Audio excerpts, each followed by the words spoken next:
আপনি যদি পবিত্র কোরআন তেলাওয়াত করেন তাহলে আপনি অফুরন্ত নেকির অধিকারী হবেন, অশেষ নেকির অধিকারী হবেন। পৃথিবীতে এমন কোনো গ্রন্থ নেই, এমন কোনো গ্রন্থ নেই, এমন কোনো গ্রন্থ নেই যেই গ্রন্থ পাঠ করলে পরে প্রত্যেকটা বর্ণে আপনি 10 করে নেকি পাবেন, শুধুমাত্র কোরআন ব্যতীত। কোরআন হচ্ছে এমন একটি কিতাব, যেই কিতাবটার একটি বর্ণ, একটি হরফ আপনি পাঠ করবেন 10 নেকি লেখা হবে।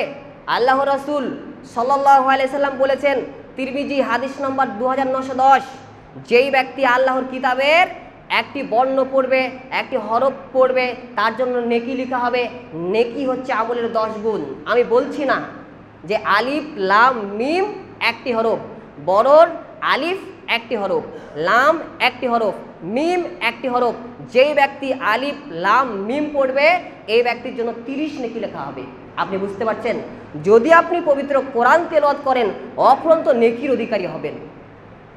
সহিহ বুখারী, সহিহ মুসলিম হাদিস নম্বর 811, আল্লাহ রাসূল সাল্লাল্লাহু আলাইহি সাল্লাম সাহাবেদেরকে লক্ষ্য করে বললেন, তোমাদের কেউ কি প্রতি রাত্রে 1/3 কোরআন তেলাওয়াত করতে সক্ষম? সাহাবেরা বলল, হে আল্লাহ রাসূল, কে পারবে যে 3 ভাগের 1 ভাগ মানে 10 পারা প্রত্যেক রাত্রে কোরআন তেলাওয়াত করবে? তখন রাসূল সাল্লাল্লাহু আলাইহি সাল্লাম বললেন, সূরা ইখলাস হচ্ছে পবিত্র কোরআনের 1/3। যেই ব্যক্তি সূরা ইখলাস একবার পাঠ করবে এই ব্যক্তি পবিত্র কোরআনকে যদি 3 ভাগ করা হয় তার 1 ভাগের নেকি সে পেয়ে যাবে।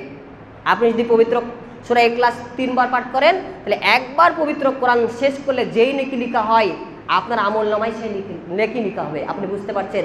যদি আপনি পবিত্র কোরআন তেলাওয়াত করেন তাহলে অসংখ্য নেকির আপনি অধিকারী হবেন।